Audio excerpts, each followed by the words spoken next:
Pueden sentarse, hermanos, les damos la bienvenida a esta mañana de alabanza, de adoración, y vamos a disponer nuestros corazones para escuchar la palabra de Dios.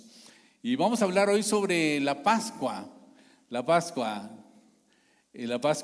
es muy común, ¿no es cierto? Y muchas veces después de Semana Santa decimos felices Pascuas, pero como que no entendemos de qué se trata, ¿verdad? Y por eso queremos hacer un pequeño estudio sobre lo que sucede en la Pascua.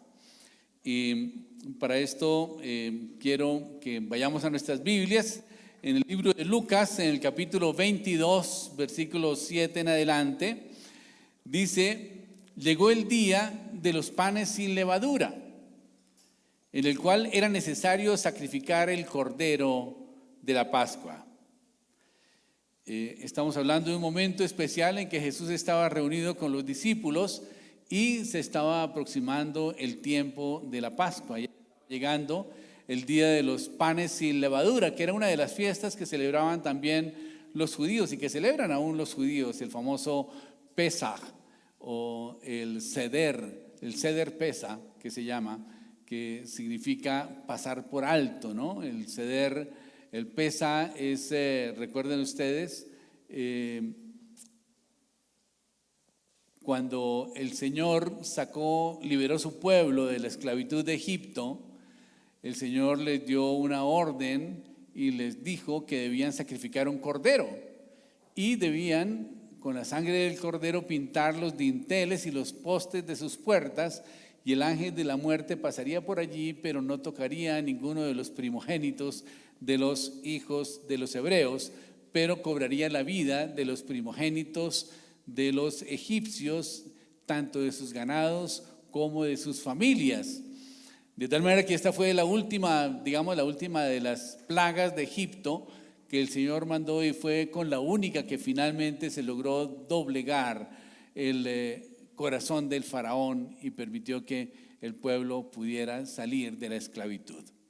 Entonces, dice la palabra de Dios que Jesús envió a Pedro y a Juan diciendo: id, preparaos la Pascua para que comamos. Ellos le dijeron: ¿dónde quieres que la preparemos? Y él les dijo: he aquí, al entrar en la ciudad, os saldrá al encuentro un hombre que lleva un cántaro de agua. Seguidle hasta la casa donde entrare. Y decid al padre de familia de esa casa: el maestro te dice, ¿dónde está el aposento donde he de comer la Pascua con mis discípulos? Y entonces él os mostrará un gran aposento allí dispuesto, preparad allí. Fueron pues y hallaron como les había dicho, y prepararon la Pascua. Cuando era la hora, se sentó a la mesa él con los apóstoles, y les dijo: cuánto he deseado comer con vosotros esta Pascua antes que padezca, porque os digo que no comeré más hasta que se cumpla en el reino de Dios. Y habiendo tomado la copa, dio gracias y dijo: tomad esto y repartidlo entre vosotros, porque os digo que no beberé más del fruto de la vid hasta que el reino de Dios venga. Y tomó el pan y dio gracias y lo partió y lo dio, diciendo: este es mi cuerpo que por vosotros es dado, haced esto en memoria de mí. De igual manera, después que hubo cenado, tomó la copa diciendo: esta copa es el nuevo pacto en mi sangre, que por todos es derramada. Cuando hablamos de la Pascua del Señor, indudablemente tenemos que regresarnos a los orígenes del pueblo de Israel, el proceso de su liberación y la razón de su existencia, ya que al leer las Escrituras podemos ver que hay varias festividades religiosas características de los judíos, y la más importante fiesta que celebran los judíos es la fiesta de la Pascua, el famoso Pesaj o el Seder. Es una fiesta que dura 8 días, por eso a veces hay un poquito de confusión con relación a si Jesucristo participó en la Pascua de los judíos o no, pero era una celebración que duraba 8 días, desde el viernes de una semana hasta el domingo de la semana siguiente, de tal manera que durante este lapso de tiempo fue que se presentó la pasión de Cristo. Y en esta fecha, en la famosa Pascua, es cuando el Señor Jesucristo instaura la Santa Cena y realizó su despedida a sus compañeros de El Camino, que se llamaba la iglesia en aquel tiempo, ¿no es cierto? Y da origen al acto central del culto cristiano, que es la celebración de la Santa Cena. Pero miremos a ver en qué consistía la Pascua judía y por qué escogió Jesús la ocasión de esa fiesta para instituir la Cena del Señor. A mí me parece que son dos temas que son importantes de conocer.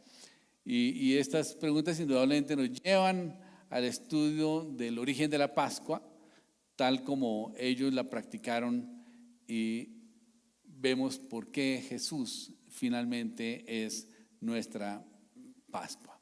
Así que vamos un momentito a el Antiguo Testamento, y en el Antiguo Testamento vemos la instrucción que el Señor le dio a Moisés en Éxodo 12, que dice: en la tierra de Egipto el Señor habló a Moisés y a Aarón y les dijo: este mes será para ustedes el principio de los meses, será el primer mes del año para ustedes. Hablen a toda la congregación de Israel y digan: el día 10 de este mes cada uno tomará para sí un cordero según sus casas paternas, un cordero para cada casa. Pero si la casa es muy pequeña para un cordero, entonces él y su vecino más cercano tomarán uno según el número de personas, conforme a lo que cada uno coma. Dividirán ustedes el cordero, y el cordero será un macho sin defecto de 1 año, y lo apartarán de entre las ovejas o entre las cabras, y lo guardarán hasta el día 14 del mismo mes. Entonces toda la asamblea de la congregación de Israel lo matará al anochecer, y ellos tomarán parte de la sangre y la pondrán en los 2 postes y en el dintel de sus casas donde coman, y comerán la carne esa misma noche asada al fuego, y la comerán con pan sin levadura y con hierbas amargas. Ustedes no comerán nada de él crudo ni hervido en agua, sino que lo harán asado al fuego, tanto su cabeza como sus patas y sus entrañas. No dejarán nada para el día de mañana, sino que lo que quede de él para la mañana lo quemarán en el fuego. Y de esta manera comerán, ceñidas sus cinturas, las sandalias en sus pies y el cayado en su mano lo comerán. Y lo comerán apresuradamente, porque es la Pascua del Señor. Porque esa noche pasaré por la tierra de Egipto y heriré a todo primogénito en la tierra de Egipto, tanto de hombres como de animal. Ejecutaré juicios contra todos los dioses de Egipto, yo el Señor. La sangre les será a ustedes por señal en las casas donde estén. Cuando yo vea la sangre, pasaré de largo, y ninguna plaga vendrá sobre ustedes para destruirlos cuando yo hiera la tierra de Egipto. Y este día será memorable para ustedes, y lo celebrarán como fiesta del Señor, y lo celebrarán por todas sus generaciones como perpetua ordenanza. Amén. Y es ahí donde se estableció la Pascua en Israel. Y estaban ellos celebrando justamente el momento en que el faraón les permitió salir de Egipto, y tuvieron que hacerlo apresuradamente antes de que cambiara de opinión, de tal manera que agarraron sus cosas y salieron apresuradamente. Y dice en la Biblia que ellos no tuvieron tiempo de preparar el pan leudado, o sea, no le pudieron poner levadura al pan. El proceso de fabricación del pan, hay que mezclar la harina con levadura y dejarlo un tiempo de maduración, y entonces el pan toma tamaño, ¿no es cierto? Se crece. Pero en este caso tuvieron que llevarse el pan sin levadura y comer ese pan sin levadura. Pero también tuvieron que comer hierbas amargas en el desierto, porque quizás no tenían suficiente provisión en ese momento, y por eso en la Pascua ellos también comen hierbas amargas y comen pan sin levadura.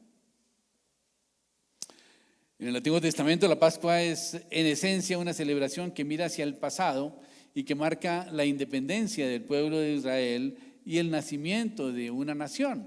Acuérdense ustedes que Israel había estado en Egipto durante 400 años como esclavos, y el origen fue simplemente toda la descendencia de Isaac. Isaac y sus 12 hijos, perdón, Jacob y sus 12 hijos fueron a establecerse en Egipto, dado que Josué fue faraón, fue el gobernador de Egipto, prácticamente el faraón lo puso allí en ese lugar de honra.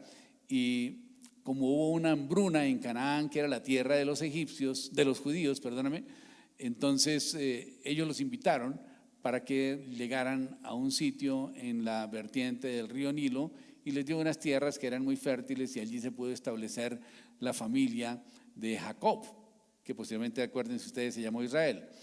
Y cuando la familia está allí por 400 años, indudablemente ya se convierte en un gran pueblo. O sea, era una familia de 12 personas, ¿no es cierto?, que quizás conformada con sus esposas, con sus hijos. En la primera generación quizás ya eran más de 100 y en la segunda generación quizás eran como 1000 o algo así. Y en la tercera, cuarta, hasta la 50ª generación, porque una generación se cuenta como cada 20 años. Entonces podríamos decir que era un pueblo muy grande, eran millones de personas las que conformaban el pueblo judío cuando el Señor los sacó de la esclavitud de Egipto. La Pascua es una celebración muy importante para el pueblo de Israel. Yo en alguna oportunidad estuve en una Pascua y me impactó muchísimo realmente la pompa y la ceremonia que ellos llevan a cabo durante la Pascua, porque se hacen brindis, 4 brindis, ¿no? Y después de cada brindis se recita un salmo, se bendicen los alimentos y también se come el cordero. Es impresionante cómo la gente lo hace con mucha reverencia y recordando realmente su historia, ¿no? Y ahí se relata la salida del pueblo de Egipto y todo lo demás.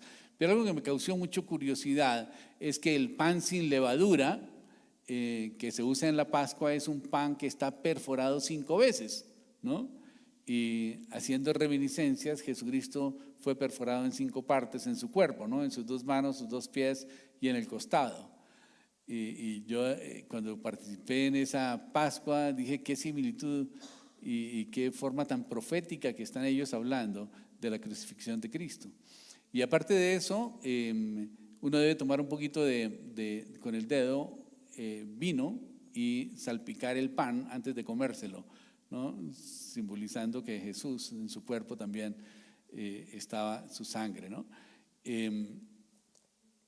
Y es impresionante que los judíos no cayeron en cuenta que realmente estaban celebrando una Pascua con un cordero pascual que había sido enviado por Dios, que fue Jesucristo.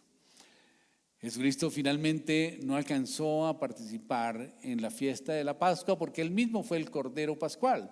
Acuérdense que Jesucristo fue crucificado y los judíos, con el fin de que no llegara el momento de la Pascua, el momento de el gran día que empezara a las 6 de la tarde y encontraran los cuerpos colgados, le pidieron a los romanos que les cortaran las piernas para que pudieran morir y pudieran bajarlos, y en la Pascua no hubiera ningún maldito, ninguna persona colgada en un madero.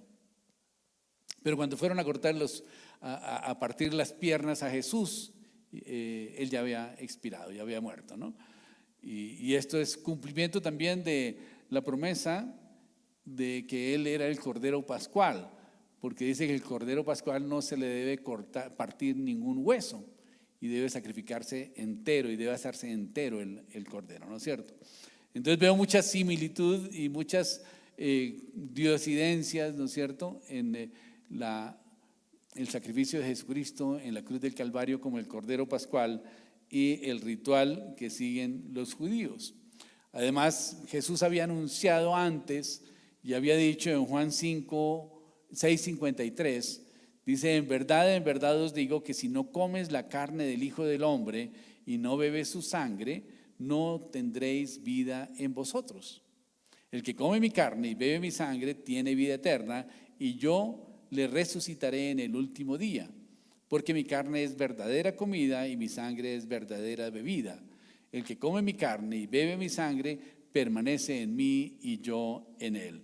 Esto lo dijo Jesús y algunas personas se aterraron y algunos de las personas que escucharon esas palabras se escandalizaron, ya que parecían hacer referencia literal al acto de comerse la carne de Jesús, ¿no? Entonces la gente pensó que Jesús tenía como alguna tendencia de volverlos caníbales o algo por el estilo seguramente, y se asustaron y salieron corriendo. Pero realmente ellos debieron haber caído en cuenta que Jesús estaba utilizando una metáfora, ¿no es cierto? Y esa metáfora era hablar de la importancia de creer en Él y de recibir la vida eterna que Él ofrece a través de su muerte y de su resurrección. La metáfora de comer su carne y beber su sangre representa la necesidad de creer en Jesús y de aceptar el sacrificio de Jesucristo como pago suficiente por nuestros pecados, porque indudablemente esto nos da vida eterna. Amén. Eso es lo que dice la palabra de Dios. De tal manera que tenemos que entender que Jesús estaba hablando en parábolas, estaba hablando en un lenguaje figurado y no estaba hablando literalmente de comer su carne y de beber su sangre, como en alguna oportunidad, según el historiador Josefo, alguien dijo que el cuerpo había desaparecido porque los apóstoles se lo comieron, porque él había dicho que el que no come su carne y no bebe su sangre, entonces no va a tener vida eterna. Y esto se refería a que es importante también participar en la Santa Cena. Nosotros participamos en la Santa Cena cada domingo porque es la celebración de la muerte y la resurrección de Jesucristo. Y dijo el Señor que teníamos que hacerlo cada vez que nos reuniéramos, de tal manera que es para nosotros muy importante participar de la Santa Cena todos los domingos, porque es el momento en que estamos proclamando la muerte y la resurrección de Jesucristo. Y el proclamar la muerte y la resurrección de Jesucristo es proclamar nuestra fe. De tal manera que cuando nosotros estamos participando de la Santa Cena, realmente estamos haciendo una confesión pública de que hemos aceptado a Jesucristo como nuestro Señor y Salvador personal, y estamos representando que nosotros vivimos en Jesús y que Jesús vive en nosotros. El hecho de beber el fruto de la vid y comer el pan representan que estamos participando del sacrificio de Jesucristo en la cruz del Calvario. No significa esto que estemos practicando nosotros lo que se llama la transubstanciación, que pues, en la iglesia tradicional se dice que el pan se convierte literalmente en el cuerpo de Cristo y el vino se convierte literalmente en la sangre de Jesús, y hay un momento de consagración. No es que suceda eso, pues realmente no está escrito en la Biblia de esa manera. Es la famosa Santa Misa, es lo que dice, pues significa, es una representación del acto del sacrificio de Jesucristo en la cruz. La palabra misa viene del latín que dice misa en escena, que quiere decir lo mismo en escena, es una representación, como una, no quiero decir una obra de teatro, pero es una representación del sacrificio de Jesucristo en la cruz del Calvario. Pero muchas veces se ha tomado como que ese momento cuando se parte la hostia se está creyendo que es el momento en que Jesús muere por nosotros, ¿no es cierto? Y entonces al comer el pan estamos comiendo de la carne de Jesús y al beber el vino estamos bebiendo de la sangre de Cristo. Pero realmente el significado de la participación de la Santa Cena es nuestra identidad como cristianos, que nosotros aceptamos el sacrificio de Jesucristo en la cruz del Calvario. Es nuestra identidad como cristianos de que Jesucristo está en nosotros y nosotros en Él, y es nuestra proclamación de que hemos aceptado a Jesucristo como nuestro Señor y Salvador personal, y que el sacrificio que Él hizo fue suficiente por el pago de todos los pecados. Dice en el libro de los Hebreos, en el capítulo 9, que los sacerdotes ofrecen diariamente sacrificios por los pecados, que son sacrificios que no cubren pecados, porque el sacrificio de Jesucristo sí fue un sacrificio que se hizo una vez y para siempre. De tal manera que no necesitamos hacer cada vez más sacrificios. Pero lo que el Señor nos manda es que sí participemos de la Santa Cena recordando el sacrificio de Jesús en la cruz del Calvario y proclamando la obra que Él hizo en la cruz del Calvario también. De tal manera que esa proclamación también invita al evangelismo y a recordar también el regreso de Jesús, porque dice que lo hagamos hasta que Él vuelva. Amén. Y dice literalmente, porque todas las veces que coman este pan y beban esta copa, proclaman la muerte del Señor hasta que Él venga. O sea, también es una proclamación de que estamos esperando la segunda venida de Jesús. Y de manera que el que coma el pan o beba la copa del Señor indignamente, dice en la palabra, será culpable del cuerpo y de la sangre de Jesús. Por tanto, examínese cada uno a sí mismo y entonces coma del pan y beba de la copa. Porque el que come y bebe sin discernir correctamente el cuerpo del Señor, come y bebe juicio para sí. O sea, no es una comida común y corriente, es una ceremonia en donde nosotros estamos participando del pan y de la copa, recordando ese sacrificio de Jesucristo en la cruz del Calvario y aceptando que Él pagó por nuestros pecados y que Él murió en la cruz y que llevó toda maldición que había sobre nosotros y que nosotros ahora hemos sido redimidos por la sangre de Jesús y por lo tanto Jesús vive en nosotros. Amén. Pero hay algo muy importante, dice, examínese cada uno a sí mismo y coma así y beba de la copa. Este examen introspectivo es una evaluación de nuestra conciencia para ver qué tanto nosotros le hemos fallado al Señor.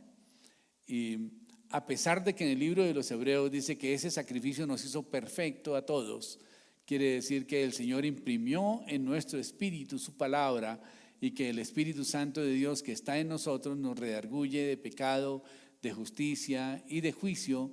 Pudiera ser que nosotros aún usamos nuestro libre albedrío para estar en contra de la dirección de Dios. Amén. Puede ser que nosotros sepamos la verdad, sepamos lo que debemos hacer, pero sin embargo nuestra carne nos gana y definimos obedecerle a nuestra carne antes de obedecerle al Espíritu Santo de Dios que está en nosotros. Cuando nosotros aceptamos a Jesucristo como nuestro Señor y Salvador personal y recibimos el Espíritu Santo, que todos lo podemos recibir y es el mismo Espíritu para todos, porque dice en la palabra de Dios que si nosotros somos malos padres y damos buenas dádivas a nuestros hijos, ¿cuánto más nuestro Padre Celestial dará el Espíritu Santo a quien lo pida? De tal manera que después de que nosotros aceptemos a Jesucristo como nuestro Señor y Salvador personal, podemos pedirle a Dios que nos llene de la presencia de su Espíritu Santo y ese Espíritu va a permanecer en nosotros. Y de hecho, cuando nosotros bajamos a las aguas bautismales, que es uno de los pasos que tenemos de obediencia que tenemos que dar nosotros como cristianos, dice en la Biblia que al salir de las aguas bautismales recibimos el don del Espíritu Santo. Amén. Y ese don del Espíritu Santo es la presencia misma del Señor en nuestras vidas que hace una fusión con nuestro espíritu. O sea, nuestro espíritu se une con el Espíritu Santo de Dios y se convierte en un solo espíritu. Y dice en la Biblia que en ese momento toda la palabra de Dios queda impresa en nuestro espíritu e impresa en nuestros corazones, que es el recinto de nuestro espíritu. De tal manera que cuando queda impresa en nuestro espíritu, nosotros, a pesar de que no hayamos leído toda la Biblia, ya sabemos lo que el Señor quiere, ya podemos entender cuál es la voluntad de Dios. Y yo me he sorprendido muchas veces con personas recién convertidas que no conocen la Biblia y después de que dan el paso de obediencia, el paso de fe, van al bautismo, empiezan a hablarme de una gran cantidad de cosas que están escritas en la Biblia, pero que ellos no conocen, pero que ellos por intuición piensan que deben actuar de esa manera.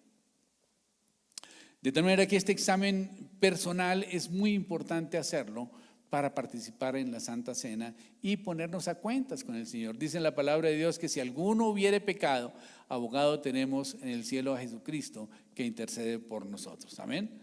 Ojo que no es la Virgen la que intercede. En la Biblia dice que el único intercesor entre Dios y el hombre es Jesucristo hombre. Amén.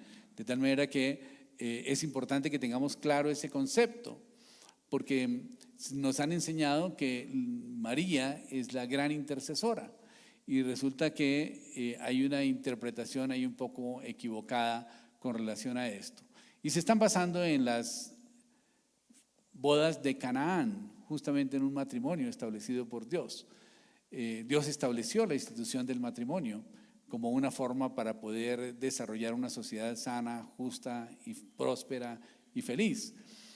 Y en ese momento, el argumento que se usa para decir que María es la intercesora es que seguramente Jesús le había contado a María confidencialmente que él iba a hacer su primer milagro público ese día. Entonces seguramente le dijo, bueno, ¿y qué vas a hacer? No voy a convertir el agua en vino porque el vino que van a llevar es muy poco. Entonces me da la impresión de que María estaba muy pendiente de ver a qué hora se le acababa el vino, ¿no? Y ver a su hijo debutando. Como toda mamá estaría orgullosa de su hijo, ¿no es cierto? Así que tan pronto se acabó el vino, fue directamente a Jesús y le dijo, se les acabó el vino. Ya es la hora, a ver, manifiéstate. Y la respuesta de Jesús fue realmente un poco áspera, digámoslo. Y le dijo, ¿qué tienes tú conmigo, mujer? Que aún no ha llegado mi hora. ¿Verdad? Esa fue la respuesta que le dio Jesús. Ustedes lo pueden ver ahí en el libro de Juan capítulo 3. Entonces, sin embargo, ella le dijo a los maestresalas, bueno, pues nada, ni modos, hagan lo que él le diga, ¿no? Y finalmente el Señor la honró, ¿verdad? Y les mandó llenar las tinajas de vino y él convirtió el agua en vino. Pero no quiere decir que esto sea generalizado. Y si vemos la participación de María en el misterio de Jesús, ella siempre lo acompañó y estuvo cerca de él, pero realmente él nunca le dio la condición de ser intercesora, nunca. Al contrario, en alguna oportunidad que fueron a buscarlo, María y sus hermanos, porque él tuvo hermanos, le dijeron, Jesús, tu madre y tus hermanos te buscan. Y él dijo, ustedes son mi madre y mis hermanos. O sea, los desconoció de alguna manera. Fue para él más importante lo que estaba haciendo que su familia en ese momento dado. Y en alguna oportunidad le gritaron, le dijeron, bienaventurado el vientre que te parió y los senos que mamaste. Y él contestó, más bienaventurado es aquel que oye mi voz y me sigue. Amén. Así que, en otras palabras, nosotros como creyentes, según ese comentario que hizo Jesús, somos más bienaventurados que María. Y claro que somos más bienaventurados porque hemos sido rescatados de la condenación y hemos sido hechos hijos de Dios. Amén. Bien, pero hagamos una pequeña comparación entre la Pascua de los judíos, el Seder, y la Cena del Señor. La Pascua fue parte de un pacto antiguo. La Cena del Señor es el nuevo pacto. De hecho, él dijo, este es el cáliz del nuevo pacto en mi sangre, ¿no? La Pascua fue establecida para honrar al Señor por haberlo sacado de la tierra de Egipto. Y nosotros celebramos la Cena del Señor por habernos librado del pecado. Amén. Porque el Señor nos libró de la condenación eterna y nos liberó de los yugos de la esclavitud del pecado.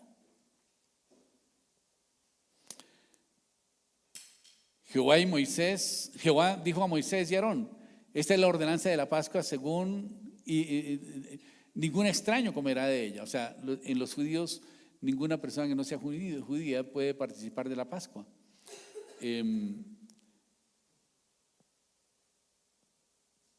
Y pues en el cristianismo, una persona que no es cristiana pues no va a participar de la Santa Cena, porque el participar de la Santa Cena implica que acepta a Jesucristo como su Señor y Salvador personal, ¿no es cierto? En la Pascua judía el elemento principal es el cordero que comen en esa fiesta, los panes sin levadura y las hierbas amargas. En el cristianismo los elementos son el pan que representa el cuerpo de Jesús, que es nuestro cordero pascual, la sangre, el vino, que representa la sangre de Jesús, y a Jesús mismo como el Cordero Pascual, ¿no es cierto?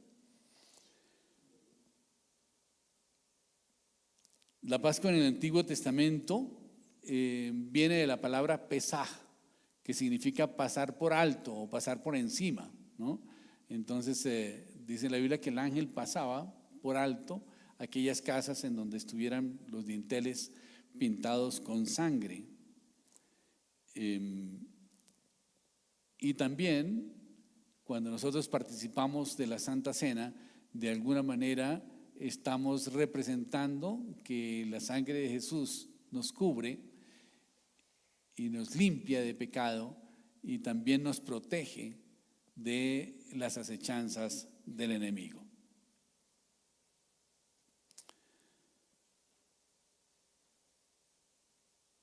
Bien, posteriormente la Pascua se convirtió en un rito muy elaborado y hubo muchos cambios en la forma de hacer el ritual de la Pascua,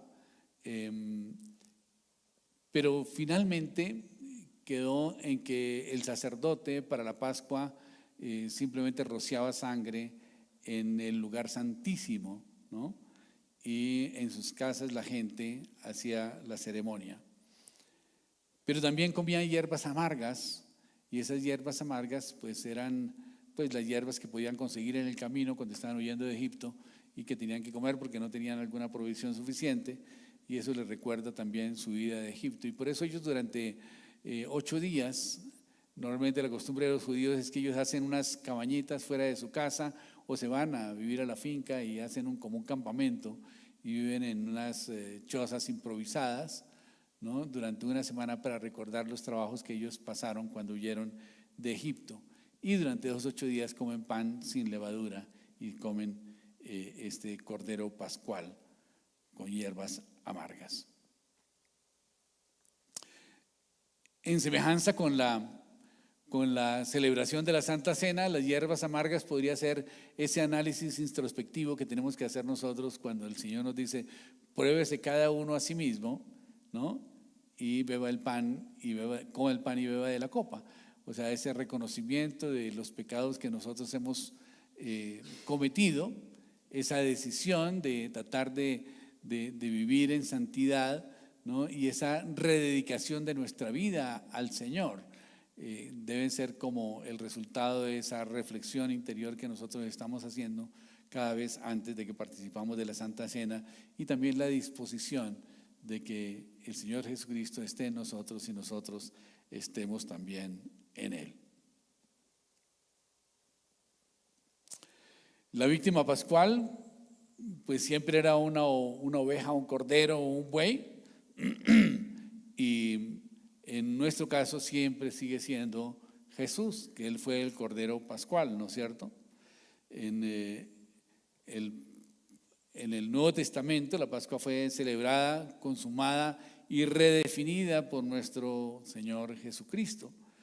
Él utilizó esta fiesta judía, ¿no es cierto?, de la Pascua, simbolizando también la liberación de todo el mundo de la esclavitud a que estaba sometido el mundo en el pecado, porque a través de esa Pascua, donde Él es el Cordero Pascual, indudablemente nos libera de la esclavitud del pecado para todo aquel que en Él crea. Dice que para todo aquel que en Él crea no se pierda, sino que tenga vida eterna. Y acuérdense que el Señor Jesucristo dijo que el que come mi carne y bebe mi sangre tendrá vida eterna. Amén. Otra semejanza es que Jesús fue el Cordero Pascual. Él finalmente no alcanzó a estar en la fiesta de la Pascua para comer el Cordero. Él mismo fue el Cordero que fue crucificado y que fue sacrificado en la hora en que debían ser crucificados los demás corderos pascuales, que fue a las 3 de la tarde. Esto es bien curioso, todas las coincidencias que hay con relación a la Pascua y a la representación y el significado que tiene para nosotros como cristianos, de que Él realmente es el Cordero de Dios que quita el pecado del mundo. Les comentaba que en esa oportunidad en que yo participé de la Pascua de los judíos y me aceptaron porque pues por alguna razón tenemos algún tipo de ancestro judío nosotros, la familia Mota, y nos conocimos con algunos judíos y nos invitaron a la Pascua. Entonces pudimos participar y era bien curioso lo que sucedió en esa oportunidad, porque ellos recitan básicamente 4 salmos antes de participar de las 4 copas que hacen, que ellos toman en el día de la Pascua. O sea, se toman 4 copas de vino y antes de cada copa de vino siempre hacen como un brindis, pero no es exactamente un brindis, sino es una oración de bendición, dándole gracias a Dios por haberlos liberado y también dándole gracias por el vino, porque el vino también los alegra, ¿no?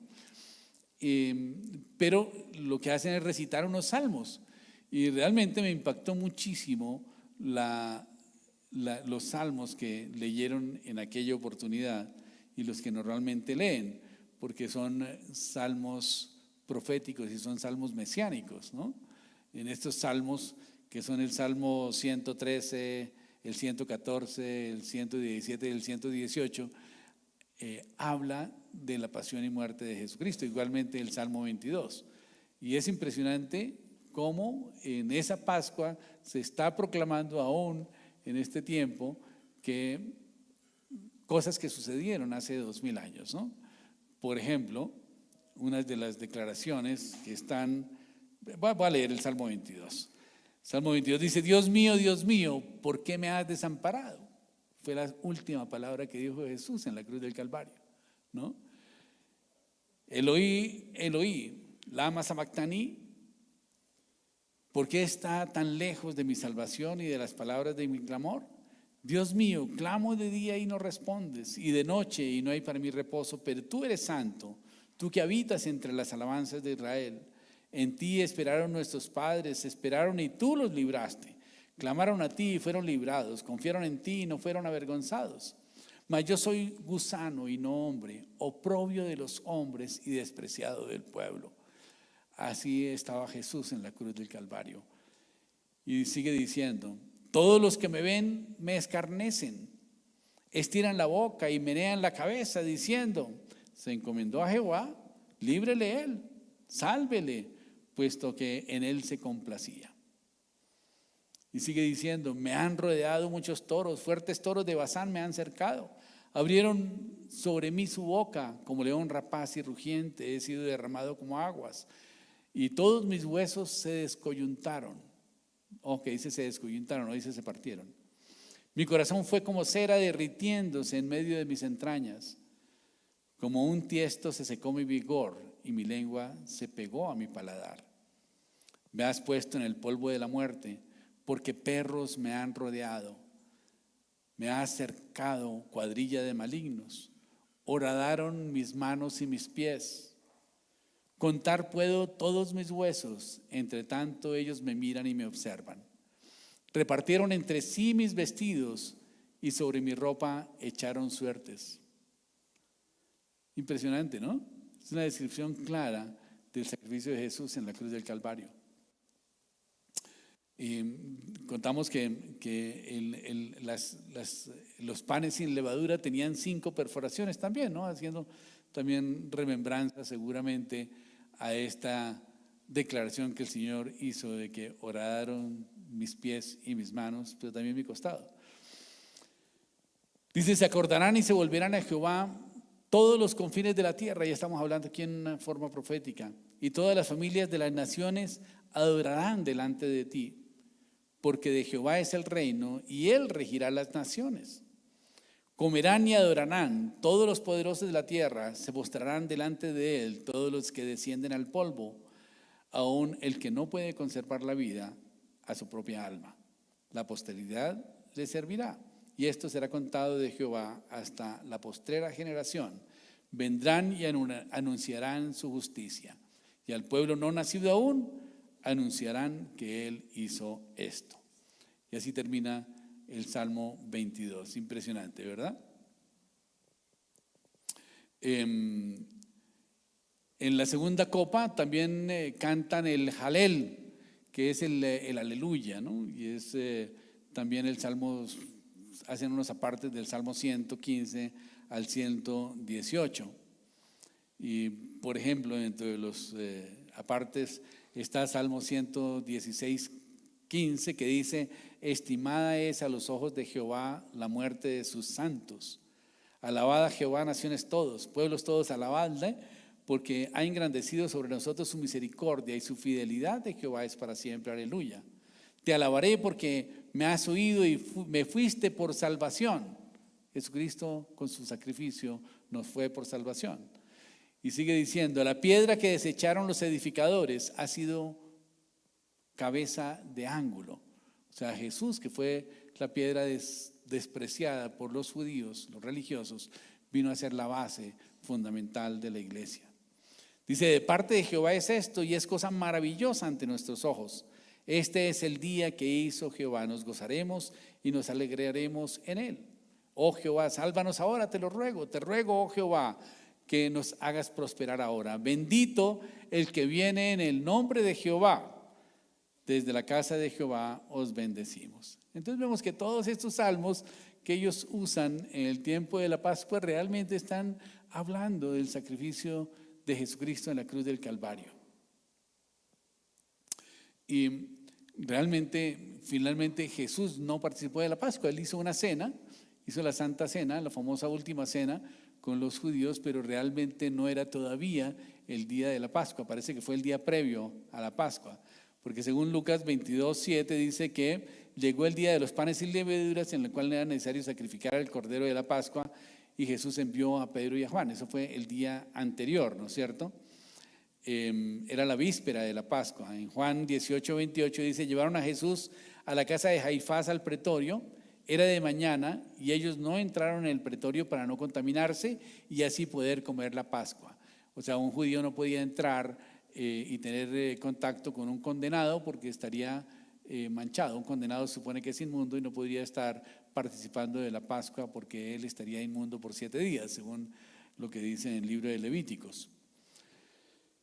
Y a pesar de que Pilato procuraba soltarle, los judíos daban voces diciendo que si lo sueltas era enemigo del César, y lo manipularon de esa manera, porque dice: todo el que se hace rey, a César se opone.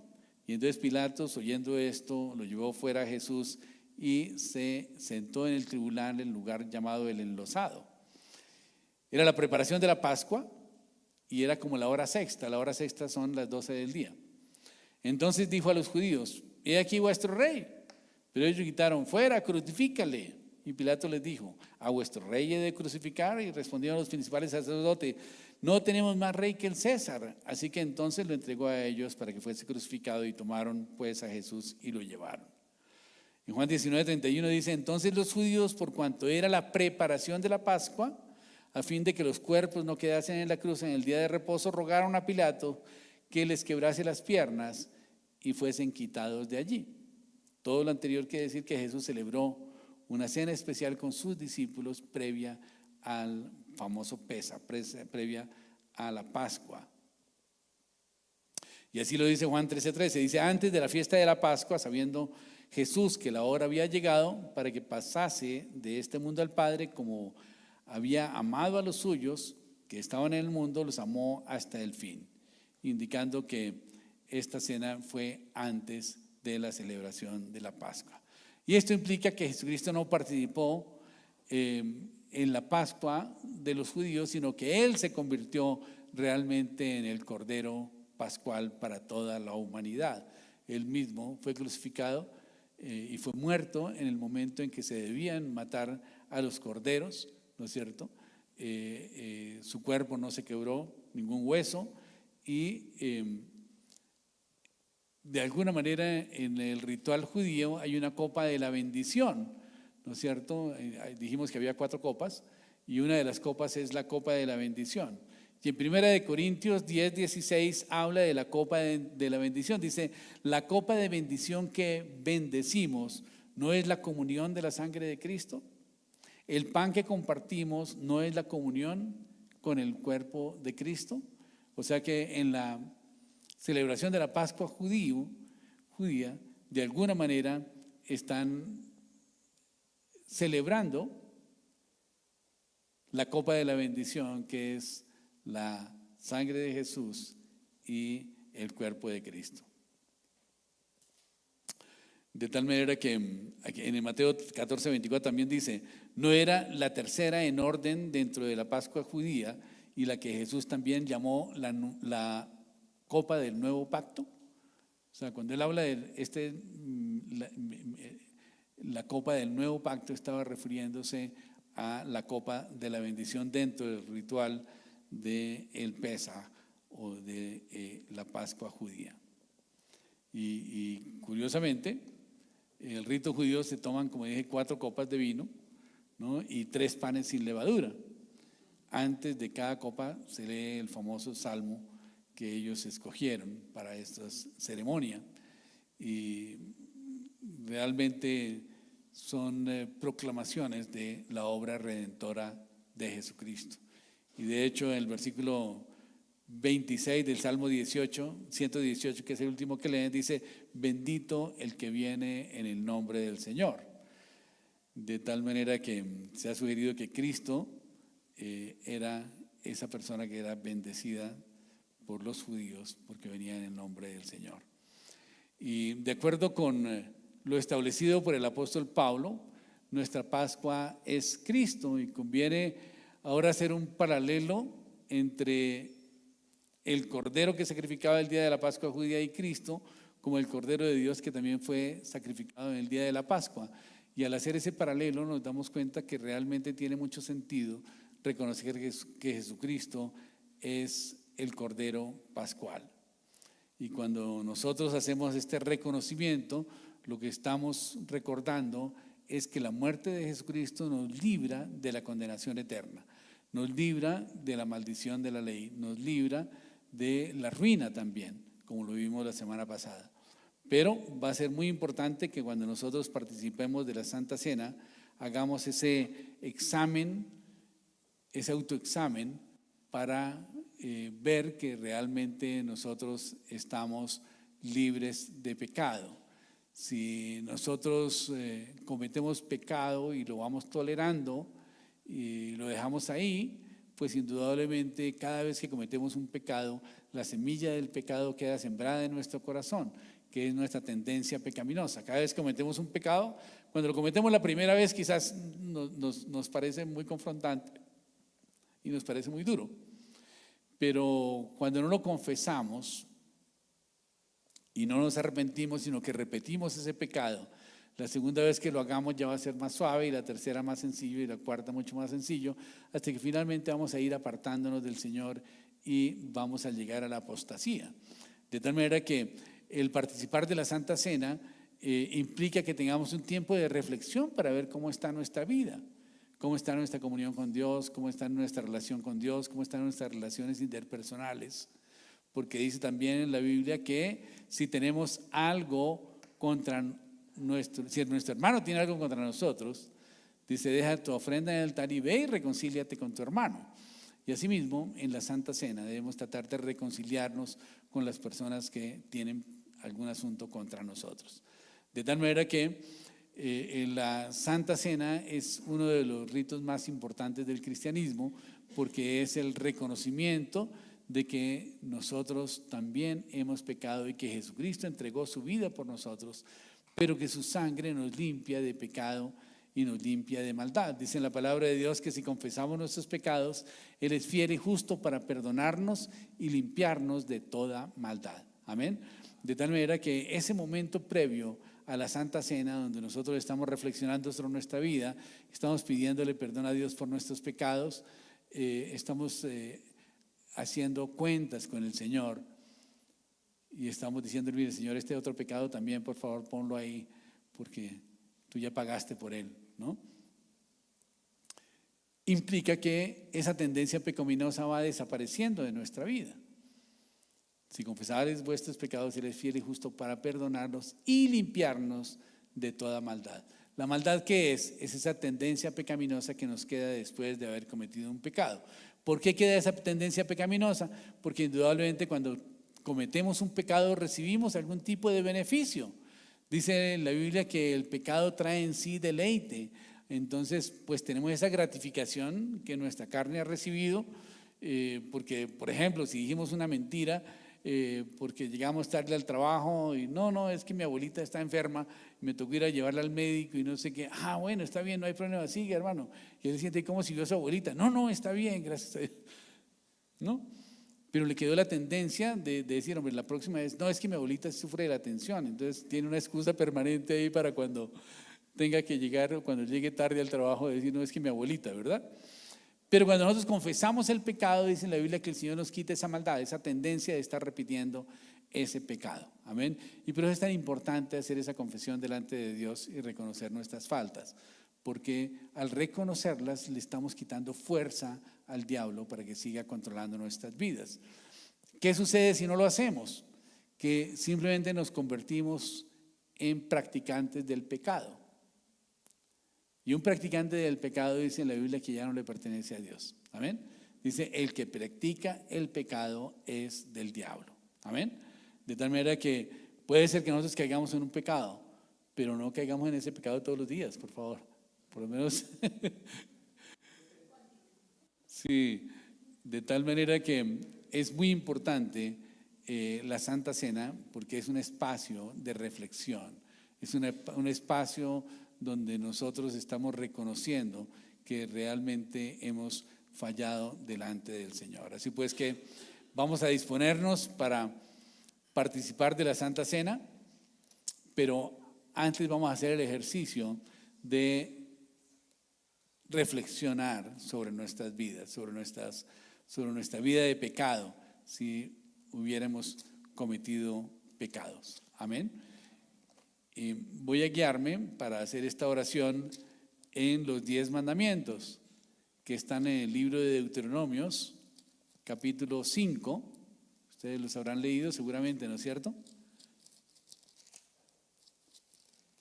Y que dice así: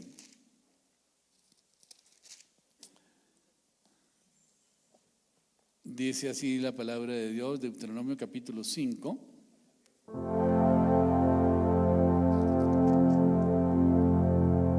Dice, llamó Moisés a todo Israel y les dijo: oye Israel, los estatutos y decretos que yo pronuncio hoy que pronuncio hoy en vuestros oídos, aprendedlos y guardadlos para ponerlos por obra. Buena atención como dice el texto. Dice, Jehová nuestro Dios hizo pacto con nosotros en Horeb. No con nuestros padres hizo Jehová ese pacto, sino con nosotros, todos los que estamos aquí hoy vivos. Repita conmigo, todos los que estamos aquí hoy vivos. O sea que ese pacto es con cada uno de nosotros. Dice, cara a cara habló Jehová con vosotros en el monte en medio del fuego. Yo estaba entonces entre Jehová y vosotros para declararos la palabra de Jehová, porque vosotros tuvisteis temor del fuego y no subisteis al monte. Y dijo, yo soy Jehová tu Dios, que te saqué de la tierra de Egipto, de casa de servidumbre. No tendrás dioses ajenos delante de mí. No harás para ti escultura ni imagen alguna de cosa que esté arriba en los cielos, ni abajo en la tierra, ni en las aguas de abajo de la tierra. No te inclinarás a ellas ni las servirás, porque yo soy Jehová tu Dios, fuerte, celoso, que visito la maldad de los padres sobre los hijos hasta la tercera y cuarta generación de los que me aborrecen. Dice la Biblia que quien practica la idolatría aborrece a Dios. Dice, pero hago misericordia a millares de los que me aman y guardan mis mandamientos. No tomarás el nombre de Jehová tu Dios en vano, porque Jehová no dará por inocente al que tome su nombre en vano. Guardarás el día de reposo para santificarlo, como Jehová tu Dios te ha mandado. 6 días trabajarás y harás toda tu obra, mas el 7º día es reposo a Jehová tu Dios. No harás en él obra alguna, ni tú, ni tu hijo, ni tu siervo, ni tu sierva, ni tu buey, ni tu asno, ni ningún animal tuyo, ni el extranjero que está dentro de tus puertas, para que descansen tu siervo y tu sierva como tú. Acuérdate que fuiste siervo en la tierra de Egipto y que Jehová tu Dios te sacó de allá con mano fuerte y brazo extendido, por lo cual Jehová tu Dios te ha mandado que guardes el día de reposo. Honra a tu padre y a tu madre como Jehová tu Dios te ha mandado, para que sean prolongados tus días y para que te vaya bien en la tierra que Jehová tu Dios te da.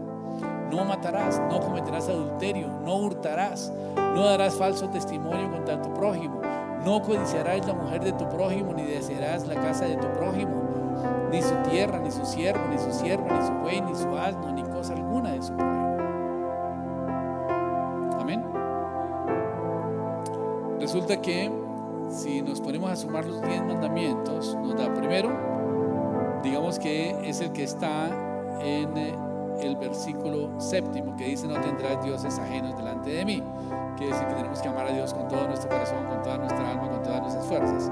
Segundo, dice que no te harás escultura ni ninguna imagen de cosa que esté arriba de los cielos. No tenemos que hacer imágenes de lo que está en el cielo. No tenemos que hacer imágenes ni de Jesús, ni de María, ni de los ángeles, ni de los arcángeles, ni de los querubines, ni de los serafines, ni del Espíritu Santo, ni de los apóstoles, ni de nadie. No tenemos que hacer escultura ni imagen alguna de lo que esté arriba en los cielos, ni abajo en la tierra, ni en las aguas de debajo de la tierra. Dice: no te inclinarás a ella ni la servirás. O sea, no tenemos que rendirle culto a las imágenes. Dice: porque Dios es un Dios celoso, que trae maldición sobre los hijos, los nietos y los bisnietos de los que practican la idolatría, pero que hace misericordia a millares de los que le aman y guardan sus mandamientos. Y con esto tenemos no tendrás Dios delante de mí. 2, no practicar la idolatría. 3, no tomaré el nombre de Jehová Dios en vano. 4, guardarás el día de reposo para santificarlo. 5, honra a tu padre y a tu madre. 6, no matarás. 7, no cometerás adulterio. 8, no hurtarás. 9, no darás falso testimonio contra tu prójimo.